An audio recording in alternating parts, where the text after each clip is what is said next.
Dear students, अपने वर्ग 16 की विद्युत ऋणात्मकता देख रहे थे। लास्ट टॉपिक अपना चल रहा था, प्रीवियस वीडियो में विद्युत ऋणात्मकता वाला चल रहा था। विद्युत ऋणात्मकता को अपने को डिस्कस करना था वर्ग संख्या 16 की। वर्ग संख्या 16 की विद्युत ऋणात्मकता देख रही थी कि किस प्रकार से वर्ग में यानी 15वें वर्ग से और वर्ग में ऊपर से नीचे जाने पर उसमें क्या कुछ चेंजिंग आता है। तो अपने को पता है कि विद्युत ऋणात्मकता का बंध मतलब होता है कि कोई मान लो दो परमाणु हैं, आपस में कोई बंध द्वारा जुड़े हुए हैं। परमाणु ए है और ये परमाणु बी मान लेते हैं, इसे परमाणु बी है। इन्हें मैं कोई भी सिंबल से डिनोट कर सकता हूँ। यहाँ पर मान लो क्लोरीन ले लिया मैंने, दूसरी जगह मैंने हाइड्रोजन ले लिया। अब ये बंध के जो इलेक्ट्रॉन है इनको अपनी ओर आकर्षित करने की जो प्रवृत्ति होती है उसे अपने क्या कहते हैं, ये जो बंध के इलेक्ट्रॉन को अपनी ओर आकर्षित करने की प्रवृत्ति क्या कहलाती है, अपनी विद्युत ऋणात्मकता कहलाती है। ये अपनों ने 11वीं क्लास में देखा था कि कोई दो परमाणु आपस में जुड़े हुए हैं साझे से इलेक्ट्रॉन द्वारा बंध बना के। अब इस बंध के इलेक्ट्रॉन को अपनी ओर कोई परमाणु आकर्षित करेगा। कौन सा परमाणु की ओर ये इलेक्ट्रॉन आकर्षित हो रहे हैं, और ये कौन से परमाणु की ओर इलेक्ट्रॉन आकर्षित होंगे जिसका आकार छोटा होगा और जिसमें नाभिक का आकर्षण बल क्या होगा, ज्यादा होगा। यहाँ पर मैंने क्लोरीन की तरफ क्यों दिखाया, क्योंकि क्लोरीन क्या होता है अपने को पता है, सबसे ज्यादा इलेक्ट्रोनेगेटिव वाला तत्व होता है वर्ग के अंदर। वर्ग में वैसे फ्लोरीन आता है, फिर क्लोरीन, फिर ब्रोमीन, आयोडीन आता है, लेकिन हैलोजन वर्ग अपने को पता है ये 7वें वर्ग का एलिमेंट्स है। और 7वें वर्ग के जो तत्व होते हैं जो पूरी आवर्त सारणी के अंदर सबसे ज्यादा विद्युत ऋणात्मकता रखते हैं। तो बंध के इलेक्ट्रॉन को अपनी ओर आकर्षित करने की प्रवृत्ति क्या कहलाती है, विद्युत ऋणात्मकता कहलाती है। तो अपने को पता है कि जो अपना वर्ग 16 चल रहा है, वर्ग 16 के अंदर जो एलिमेंट्स हैं मतलब ऑक्सीजन हो गया, सल्फर हो गया, सेलेनियम हो गया, टेलुरियम हो गया और पोलोनियम हो गया। वर्ग में ऊपर से नीचे जाते हैं तो अपने को पता है कि आकार बढ़ता है और अपने कह सकते हैं कि नाभिक का लास्ट वाले इलेक्ट्रॉन पर आकर्षण क्या होता है, कम होता है। यानी नाभिक के आकर्षण बल में क्या आती है, कमी आती है। नाभिक के आकर्षण बल में कमी आती है वर्ग में ऊपर से नीचे जाते हैं। तो ये दो कंडीशन अपने को पता है कि होता है वर्ग किसी वर्ग के लिए। तो अपने कह सकते हैं कि वर्ग में ऊपर से नीचे जाते हैं वैसे वैसे क्या होता जाता है, नाभिक का आकर्षण बल कम होता जाता है। क्यों होता जाता है, क्योंकि अपने को पता है कि नाभिक अन्य कोष के इलेक्ट्रॉन द्वारा क्या हो जाता है, गिर जाता है। अन्य कोष के जो इलेक्ट्रॉन है उन तक इसका क्या रहता है, आकर्षण रहता है। अब मान लो पोलोनियम है, पोलोनियम के लास्ट वाले जो इलेक्ट्रॉन है उन्होंने क्या किया, किसी दूसरे छोटे परमाणु के साथ में आकर्षण यानी साझे के द्वारा बंध का निर्माण किया। तो अब ये नाभिक इन इलेक्ट्रॉन को अपनी ओर आकर्षित नहीं कर पाएगा, अपने को पता है, क्योंकि इसका आकर्षण क्या हो रहा है, ये जो अन्य कोष के इलेक्ट्रॉन है वो इसके आकर्षण को क्या नहीं कर रहे, पहुंचने नहीं दे रहे। जिसके कारण अपने कह सकते हैं कि वर्ग में ऊपर से नीचे जाने पर नाभिक के आकर्षण बल में कमी आती है। कमी आने से के कारण ये बंध के इलेक्ट्रॉन को अपनी ओर आकर्षित नहीं कर पाते तो इसकी विद्युत ऋणात्मकता वर्ग में ऊपर से नीचे जाने पर क्या होती है, कम होती है। वर्ग में ऊपर से नीचे जाने पर विद्युत ऋणात्मकता कम होने का कारण नाभिक के आकर्षण बल में क्या आना, कमी आना। ठीक है, तो वर्ग में ऊपर से नीचे जाते हुए इनकी विद्युत ऋणात्मकता में कमी आती है। फिर अपने देखते हैं कि नाइट्रोजन यानी जो 15वें वर्ग का एलिमेंट्स है, फिर ऑक्सीजन जो 16वें वर्ग का है, फिर फ्लोरीन जो कितने 17वें वर्ग का है। यानी इस वर्ग के सदस्य और इस वर्ग के सदस्य और इस वर्ग के सदस्य। जैसे नाइट्रोजन का अपने को पता है phosphorus, arsenic, antimony, bismuth. Oxygen के पते हैं ऑक्सीजन, सल्फर, सेलेनियम, टेलुरियम और पोलोनियम। फ्लोरीन का भी पता है, फ्लोरीन के वर्ग के जो फ्लोरीन, क्लोरीन, ब्रोमीन, आयोडीन होते हैं, ये सारे क्या होते हैं, इनके तत्व होते हैं। तो इन तत्वों की जो अपने कहते हैं कि वर्ग संख्या 15, 16 और 17 इनकी विद्युत ऋणात्मकता में क्या कुछ डिफरेंस होता है। तो वर्ग संख्या 15 से विद्युत ऋणात्मकता 16 की क्या होती है, ज्यादा होती है, और 16 की 17 से क्या होती है, कम होती है। मतलब नाइट्रोजन ऑक्सीजन और फ्लोरीन की बात करते हैं तो फ्लोरीन की विद्युत ऋणात्मकता सबसे ज्यादा, ऑक्सीजन की उससे कम और नाइट्रोजन की उससे कम होती है। रीजन, इनका आकार बहुत छोटा हो जाता है। फ्लोरीन का आकार ऑक्सीजन की तुलना में बहुत छोटा हो जाता है। छोटा होने के कारण अपने को पता है छोटे आकार पर नाभिक का आकर्षण क्या होता है, ज्यादा होता है। और इसके अतिरिक्त अपने कह सकते हैं कि फ्लोरीन के लास्ट वाले ऑर्बिटल में 7 इलेक्ट्रॉन होते हैं। 7 होने के कारण इसे सिर्फ 1 इलेक्ट्रॉन चाहिए होता है। तो इस 1 इलेक्ट्रॉन को आकर्षित करने के लिए क्या करेगा, नाभिक आकर्षित करेगा, ज्यादा आकर्षित करेगा और ज्यादा आकर्षित करेगा तो अपने कह सकते हैं कि इसकी विद्युत ऋणात्मकता क्या होती है, ज्यादा होती है। तो वर्ग संख्या 15 की विद्युत ऋणात्मकता 16 से कम होती है, 16 की विद्युत ऋणात्मकता 17 से कम होती है। रीजन पूछे तो रीजन सबसे छोटा आकार होने के कारण। जैसे आपसे कंपैरिजन पूछ ले कि फास्फोरस और सल्फर और उसके बाद में पूछ ले क्लोरीन, इन तीनों में विद्युत ऋणात्मकता किसकी ज्यादा होगी, तो क्लोरीन की विद्युत ऋणात्मकता ज्यादा होगी। क्यों? क्योंकि इसका आकार होता है सल्फर से भी छोटा होता है और फास्फोरस से भी छोटा होता है। सबसे छोटा आकार होने के कारण ये क्या करता है, नाभिक का, यानी छोटा आकार है तो नाभिक का आकर्षण क्या होगा, अपने को पता है ज्यादा होगा, और ज्यादा होगा तो ये क्या करेगा, बंद के इलेक्ट्रॉन को अपनी ओर आकर्षित करेगा। तो ये कंसेप्ट आकार छोटे होने का ध्यान में रखना है।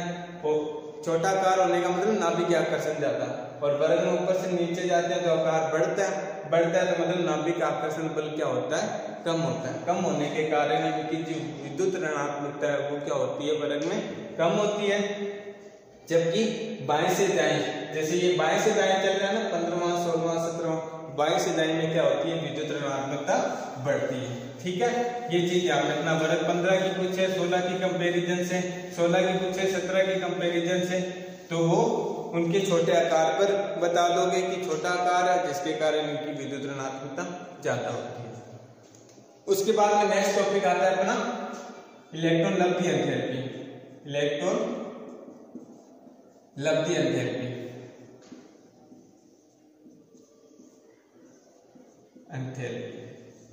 ये इलेक्ट्रॉन लब्धि एंथैल्पी का मतलब क्या होता है, तो अपन लोगों को पता है कि किसी परमाणु में, किसी उदासीन परमाणु में इलेक्ट्रॉन को जोड़ने के लिए जो एनर्जी दी जाती है उसे अपने क्या कह देते हैं, इलेक्ट्रॉन लब्धि एंथैल्पी कह देते हैं। यानी आयनन एंथैल्पी का अपोजिट। आयनन एंथैल्पी तो इलेक्ट्रॉन को निष्कासित करने के लिए एनर्जी लगती थी, जबकि इलेक्ट्रॉन लब्धि एंथैल्पी में क्या होता है, इलेक्ट्रॉन को जोड़ने के लिए, इलेक्ट्रॉन को जोड़ने के लिए क्या करनी होती है अपने को,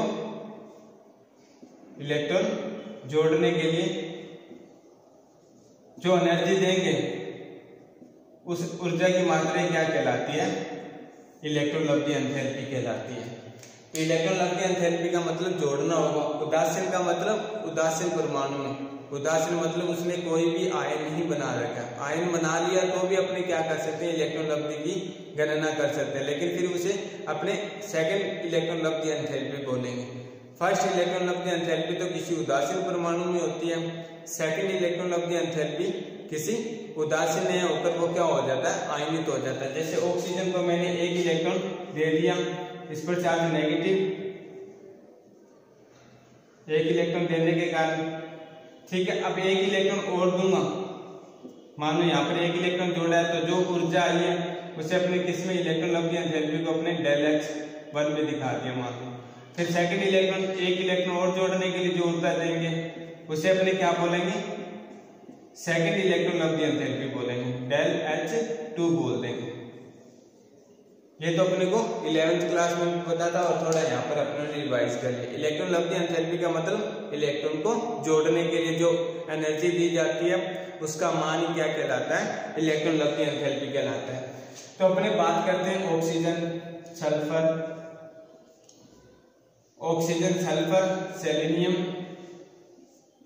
टेलुरियम और पोलोनियम, ये 5 एलिमेंट्स है अपने पास।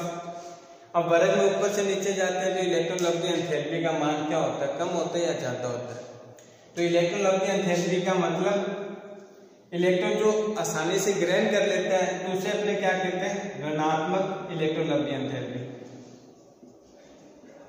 ऋणात्मक इलेक्ट्रॉन लब्धि एंथैल्पी। या फिर डायरेक्ट अपने को लब्धि का वर्ड हटा देते हैं, ऋणात्मक इलेक्ट्रॉन एंथैल्पी या इलेक्ट्रॉन लब्धि एंथैल्पी जो भी आप बोलो उसे बोल सकते हो। ऋणात्मक इलेक्ट्रॉन एंथैल्पी का मान होता है या ऋणात्मक इलेक्ट्रॉन लब्धि एंथैल्पी का मान होता है, दोनों में से आप कुछ भी बोल सकते हो। ऋणात्मकता का मतलब आसानी से, यानी अपने इलेक्ट्रॉन दे रहे हैं, वो उस इलेक्ट्रॉन को लेने के लिए क्या कर रहा है, खुद सवय ऊर्जा उत्सर्जित कर रहा है, उसे अपने ऋणात्मक इलेक्ट्रॉन लब्धि एंथैल्पी कह देते हैं। अगर कोई परमाणु इलेक्ट्रॉन को ले नहीं रहा है और अपने जबरदस्ती बाह्य ऊर्जा द्वारा क्या कर रहे हैं, अपने इलेक्ट्रॉन को उसे दे रहे हैं, उसे ऐड करा रहे हैं इसके अंदर, तो उसे अपने क्या बोल देंगे, धनात्मक इलेक्ट्रॉन लब्धि एंथैल्पी। धनात्मक इलेक्ट्रॉन लब्धि लिख के लेते हैं, लब्धि एंथैल्पी, ये दो मान होते हैं अपने को पता है। ऋणात्मकता का मतलब होता है कि सभी परमाणु क्या कर रहा है, इलेक्ट्रॉन को ग्रहण कर रहा है, और धनात्मकता का होता है कि अपने क्या कर रहे हैं, बाह्य ऊर्जा द्वारा उस इलेक्ट्रॉन को ऐड करा रहे हैं। तो ऋणात्मक इलेक्ट्रॉन लब्धि एंथैल्पी किन में पाई जाएगी, ऋणात्मक लब्धि इलेक्ट्रॉन एंथैल्पी अपने कह सकते हैं ना कि उन परमाणुओं में पाई जाएगी जिनको उत्कृष्ट गैस की तरह विन्यास प्राप्त करने के लिए बहुत ही कम इलेक्ट्रॉन की आवश्यकता होती है, और जिनके पास क्या होता है, विद्युत ऋणात्मकता, यानी जो नाभिक का आकर्षण बल होता है वो क्या होता है, ज्यादा होता है। जैसे ऑक्सीजन की बात करते हैं, ऑक्सीजन के जो इलेक्ट्रॉन है, इन इलेक्ट्रॉनों पर नाभिक का आकर्षण क्या होता है, अपने को पता है, ज्यादा होता है, और नाभिक का आकर्षण ज्यादा होता है तो अपने को पता है कि इनका क्या होगा, इलेक्ट्रॉन लब्धि एंथैल्पी का मान ऋणात्मक होगा। क्यों? क्योंकि जैसे ही अपने इलेक्ट्रॉन को देंगे वो इलेक्ट्रॉन उस नाभिक के आकर्षण में क्या आ जाएगा, ऐड हो जाएगा, यानी नाभिक के आकर्षण में अपने आप ही ऐड हो जाएगा। लेकिन जिसकी नाभिक का बाह्य इलेक्ट्रॉनों पर आकर्षण ही नहीं है, उन इलेक्ट्रॉनों उस कोश के अंदर अपने को इलेक्ट्रॉन शिफ्ट करने के लिए और वो इलेक्ट्रॉन को उस नाभिक के आकर्षण के साथ अटैच कराने के लिए अपने को क्या करनी पड़ेगी, फिर एनर्जी देनी पड़ेगी।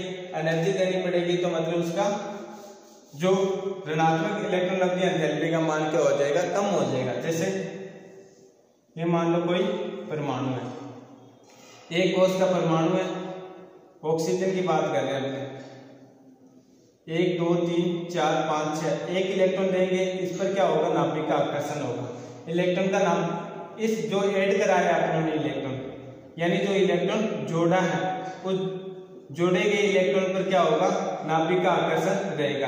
आकर्षण रहेगा तो मतलब इसकी इलेक्ट्रॉन लब्धि एंथैल्पी का मान क्या होगा, ऋणात्मक होगा।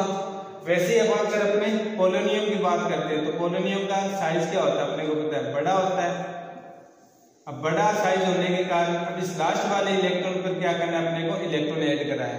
इस इलेक्ट्रॉन पर नाभिक आकर्षण अपने को पता है नहीं पहुंचेगा, नहीं पहुंचेगा तो आकर्षण अपने को क्या करना पड़ेगा, इस इलेक्ट्रॉन को नाभिक के आकर्षण में लाना पड़ेगा, और लाने के लिए अपने को क्या करनी पड़ेगी, ऊर्जा देनी पड़ेगी। कौन सी ऊर्जा देंगे, अपने बाह्य ऊर्जा देंगे, और बाह्य ऊर्जा देंगे तो मतलब इसकी जो इलेक्ट्रॉन लब्धि एंथैल्पी का जो ऋणात्मक मान था वो तो क्या हो जाएगा, कैंसिल आउट हो जाएगा, और कौन सा मान आ जाएगा, धनात्मक मान आ जाएगा। यानी इलेक्ट्रॉन को नाभिक के आकर्षण में ऐड कराने के लिए जो बाह्य ऊर्जा दी जाती है, अगर उसका मान क्या होता है, ज्यादा होता है, तो उस इलेक्ट्रॉन लब्धि एंथैल्पी को अपने क्या बोल देते हैं, धनात्मक बोल देते हैं। ऋणात्मक मतलब इलेक्ट्रॉन को अपनों ने क्या किया है, बाह्य कोश में शिफ्ट किया है, उसके बाद में वो अपने आप ही क्या हो गया, नाभिक के आकर्षण में आ गया, यानी उस परमाणु द्वारा सभी क्या कर लिया गया, उस इलेक्ट्रॉनों को अपनी ओर आकर्षित कर लिया गया, तो उसे अपने किस में काउंट कर लेते हैं, ऋणात्मक इलेक्ट्रॉन लब्धि एंथैल्पी में काउंट कर लेते हैं। अब आपको दो चीज बताइए, यहाँ पर एक कंसेप्ट आएगा कि अब इसके अकॉर्डिंग तो ऑक्सीजन की ऋणात्मक इलेक्ट्रॉन लब्धि एंथैल्पी का मान सबसे ज्यादा होना चाहिए, क्योंकि ऑक्सीजन का आकार सबसे छोटा होता है, और छोटा आकार होने पर अपने को पता है कि ये इलेक्ट्रॉन जैसे अपने इलेक्ट्रॉन ऐड कराएंगे वैसे ही क्या हो जाएगा, नाभिक के आकर्षण के साथ जुड़ जाएगा, और नाभिक के आकर्षण के साथ जुड़ जाएगा तो मतलब क्या होगा कि इसकी जो इलेक्ट्रॉन लब्धि एंथैल्पी का मान है वो क्या हो जाएगा, ऋणात्मक हो जाएगा। जैसे जैसे वर्ग में नीचे जाएंगे वैसे वैसे क्या होता जाएगा, परमाणु का आकार बढ़ता जाएगा, और बढ़ता जाएगा तो मतलब जो नाभिक के अंदर यानी उस परमाणु में जो बाह्य कोश में अपने इलेक्ट्रॉन ऐड कराएंगे उसका नाभिक पर आकर्षण यानी उस इलेक्ट्रॉन का नाभिक पर आकर्षण क्या होगा, कम होगा। मतलब नाभिक उस इलेक्ट्रॉन को आकर्षित नहीं कर पाएगा। क्यों? क्योंकि आकार बढ़ रहा है। आकार बढ़ रहा है तो नाभिक का लास्ट वाले ऑर्बिटल में, यानी जो अपने इलेक्ट्रॉन ऐड करा है उस पर आकर्षण नहीं पहुंचेगा। नहीं पहुंचेगा तो अपने क्या करेंगे, उसे बाह्य एनर्जी देंगे आकर्षण में लाने के लिए, जिसके कारण क्या होगा, जो ऋणात्मक इलेक्ट्रॉन लब्धि एंथैल्पी का मान है वो वर्ग में ऊपर से नीचे जाने पर क्या होता जाएगा, कम होता जाएगा। ऋणात्मक इलेक्ट्रॉन लब्धि एंथैल्पी वो वर्ग में ऊपर से नीचे जाने पर क्या होता जाएगा, कम होता जाएगा।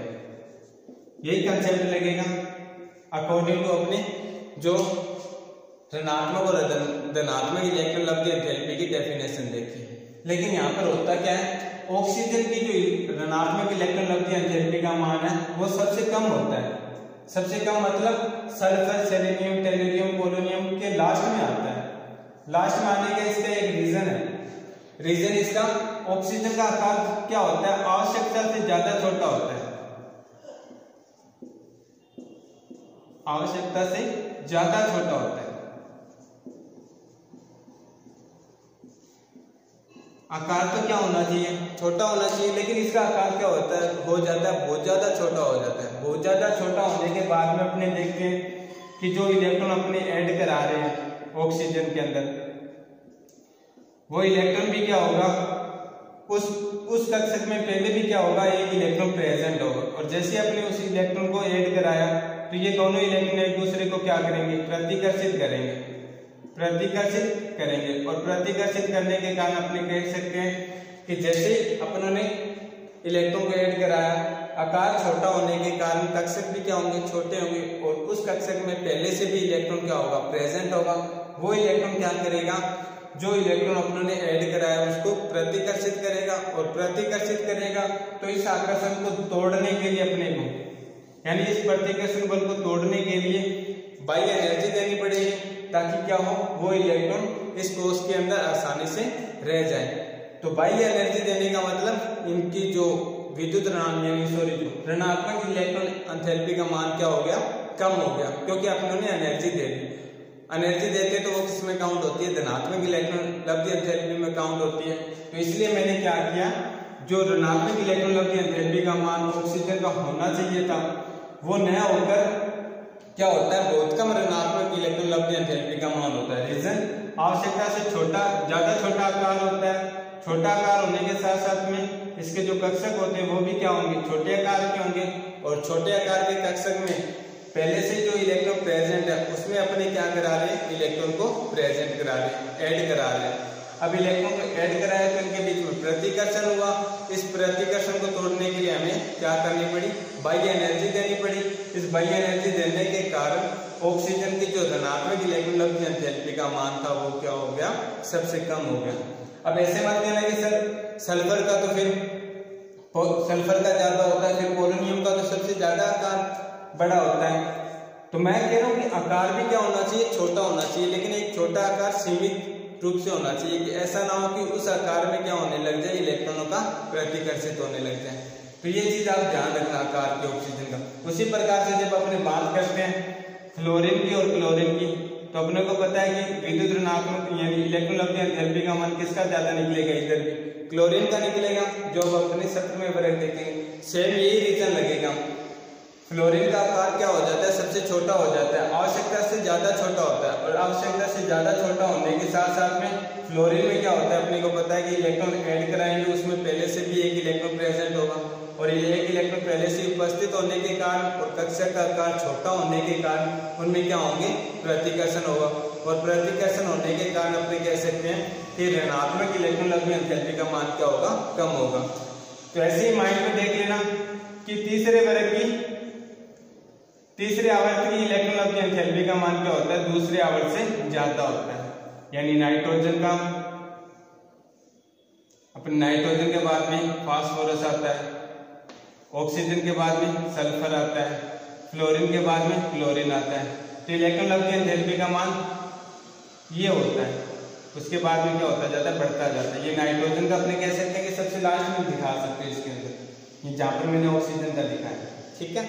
तो ये थोड़ी सी चीज ध्यान में रखना इलेक्ट्रोलब्धि एंथैल्पी के मान में। इलेक्ट्रोलब्धि एंथैल्पी का मान वर्ग में ऊपर से नीचे जाते हैं तो क्या होता जाता है, कम होता जाता है। कम होने का रीजन आकार बढ़ता है, नाभिक का लास्ट वाले इलेक्ट्रॉन पर आकर्षण नहीं हो पाता, जो ऐड कराया अपनों ने उसे नाभिक के आकर्षण में लाने के लिए अपने को ऊर्जा देनी पड़ती है, जिससे इनकी इलेक्ट्रोलब्धि एंथैल्पी का मान क्या हो जाता है, धनात्मक यानी कम ऋणात्मक होने लग जाता है। अपवाद स्वरूप जो ऑक्सीजन होता है, ऑक्सीजन का आकार आवश्यकता के अनुसार सबसे ज्यादा छोटा होता है और ज्यादा होने के कारण इसके कक्षक का आकार भी क्या हो जाता है, और छोटा हो जाता है। और जो अपने इलेक्ट्रॉन ऐड करा रहे हैं वो इलेक्ट्रॉन पहले भी क्या होगा, उसमें उस कक्षक में एक इलेक्ट्रॉन पहले से ही उपस्थित होगा। छोटे कक्षक में प्रतिकर्षण क्या होगा, ज्यादा होगा। इस प्रतिकर्षण को तोड़ने के लिए हमें एनर्जी देनी पड़ेगी, जिसके कारण ऑक्सीजन की ऋणात्मक इलेक्ट्रॉन एंथैल्पी का मान क्या होता है, पूरे आवर्त में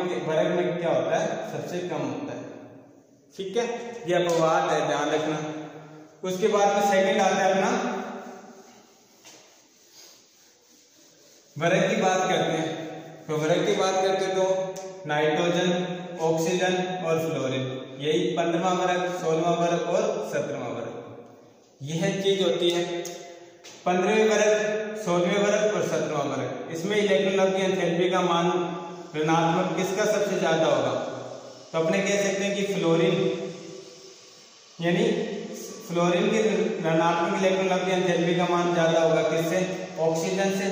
ऑक्सीजन का ज्यादा होगा किसकी तुलना में, तो नाइट्रोजन की तुलना में ज्यादा होगा। कैसे, तो अपने को पता है कि इसका अपने बात करें आवर्त की, यानी एक ही आवर्त में बात करें, ये आवर्त के बारे में बता रहे हैं 15वां, 16वां, 17वां, यानी आवर्त का मतलब बाएं से दाएं, 15वां, 16वां, 17वां यही आएगा आवर्त में।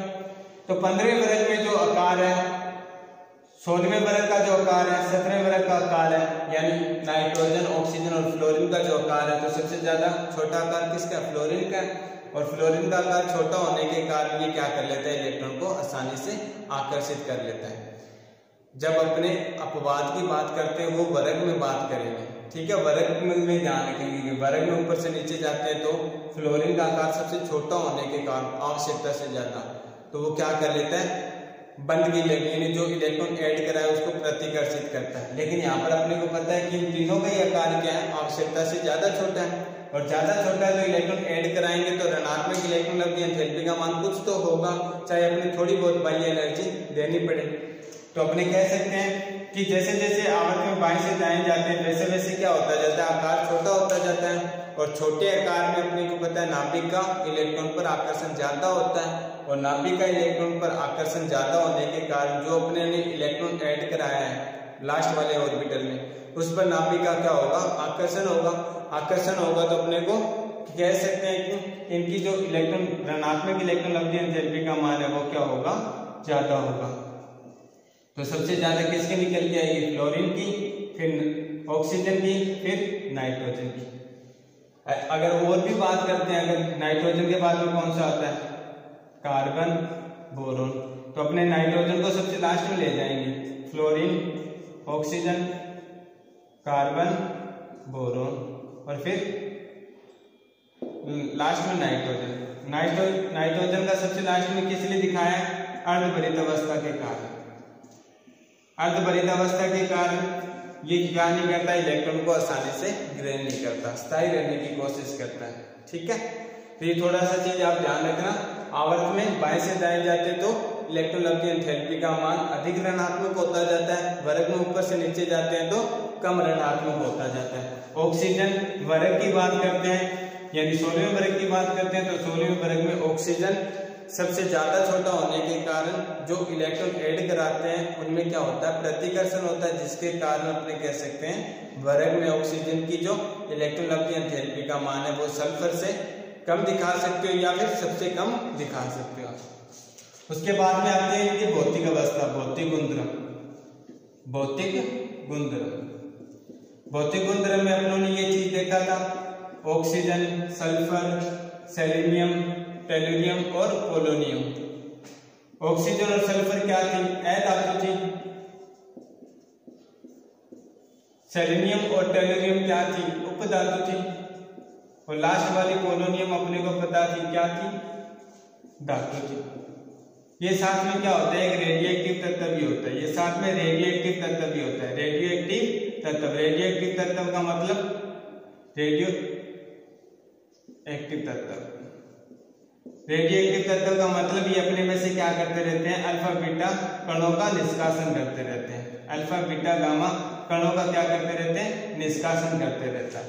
ठीक है, इसका जो अध्ययन होता है वो अपने क्वांटम यांत्रिकी यानी फिजिक्स में करते हैं, क्योंकि वहां पर क्या होता है, नाभिकीय संलयन, नाभिकीय विखंडन, नाभिकीय क्रिया में ये क्या करता है, भाग रहता है। एग्जाम्पल के तौर पर अपनों ने देखा था रदरफोर्ड वाला।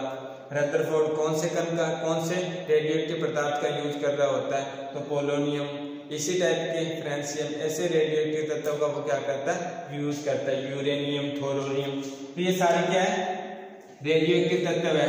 कौन सा, पोलोनियम, जिसका अध्ययन काम जो जिसका मतलब क्या होता है, अपने में से क्या करता है, अल्फा बीटा गामा कणों का निष्कासन करता है। तो इसके अंदर दो तो उप धातु है, दो अधातु और एक धातु और एक रेडियोएक्टिव तत्व है। अब इसकी बात करते हैं कि ये किस अवस्था में पाए जाते हैं। तो O2 अपने को पता है ऑक्सीजन क्या होता है, O2 अवस्था में प्रेजेंट होता है। क्यों होता है, क्योंकि रीजन इसका आपको नाइट्रोजन का भी बताया था कि नाइट्रोजन N3 के रूप N2 के रूप में प्रेजेंट होता है। छोटा आकार, उच्च विद्युत ऋणात्मकता, उच्च विद्युत ऋणात्मकता,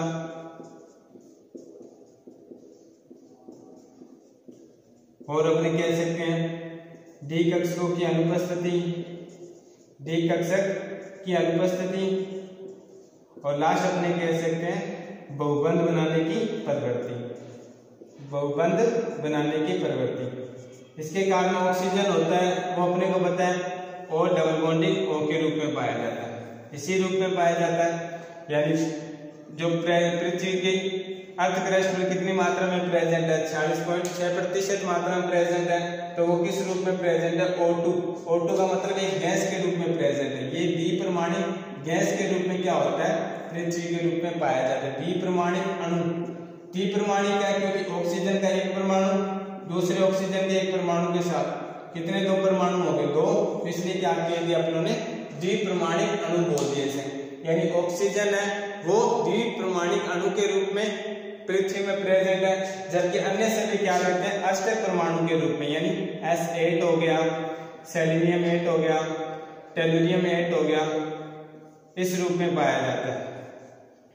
यानी अष्टक के रूप में पाया जाता है। और अष्टक के रूप में भी कौन सी बंधे, यानी एकल एकल, यानी सिंगल बॉन्डेड होंगे, क्या होंगे, ये जुड़े होंगे, यानी एकल बंध से जुड़े हुए मिलेंगे 8 परमाणु, और एक कुटिल प्रकार की संरचना बनाएंगे, कुटिल वाले प्रकार की क्या बनाएंगे, संरचना बनाएंगे। पोलोनियम तो अपनों ने कह दिया कि ये रेडियोएक्टिव तत्व क्या करता रहता है, अपने में से अल्फा बीटा कणों का निष्कासन करता रहता है, अल्फा बीटा कणों को क्या करता रहता है, निष्कासन करता रहता है। तो इसकी संरचना देखते हैं कि जो सल्फर होता है, पोलोनियम होता है, सल्फर, टेलुरियम और सेलेनियम किस प्रकार से एसिड के रूप में प्रेजेंट रहते हैं। तो एक कुटिल संरचना का मतलब इस प्रकार से एक इनकी क्या होती है, संरचना होती है।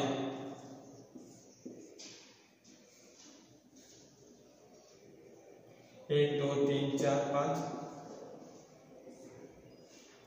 यानी इस प्रकार से ये क्या रहते हैं, कुटिल बल्ले के रूप में पाए जाते हैं।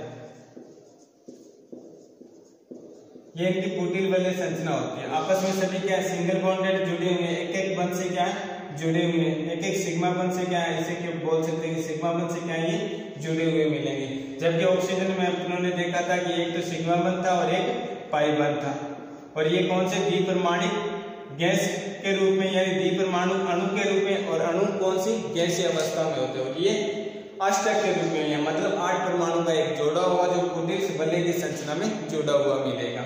ये किसके बारे में था, इनकी संरचना के बारे में था कि नेचर में ये किस रूप में पाए जाते हैं। और उसके बाद में जब अपने बात करते हैं ऑक्सीजन, इन अणुओं की बात करते हैं, तो इनका जो गलनांक होता है वो वर्ग में ऊपर से नीचे जाते हैं तो क्या होता है, बढ़ता है। गलनांक क्या होता है, वर्ग में ऊपर से नीचे जाते हैं तो वो बढ़ता है। सॉरी, गलनांक यहाँ पर डिस्कस नहीं होगा, गलनांक का यहाँ पर डिस्कशन नहीं होगा, गलनांक का डिस्कशन अपने हाइड्राइड में करेंगे। तो यहाँ तक इनकी भौतिक अवस्था, भौतिक अवस्था में धातु उपधातु कैसे है, कौन सा रेडियोएक्टिव तत्व है, कैसे ये पृथ्वी में प्रेजेंट होते हैं, यानी किस रूप में, अणु के रूप में या अष्टक परमाणु के रूप में, इनकी इलेक्ट्रॉन लब्धि एंथैल्पी क्या थी, विद्युत ऋणात्मकता क्या थी, ये अपन ने डिस्कस की। नेक्स्ट क्लास में इनके हाइड्राइडों के बारे में देखें। Thank you.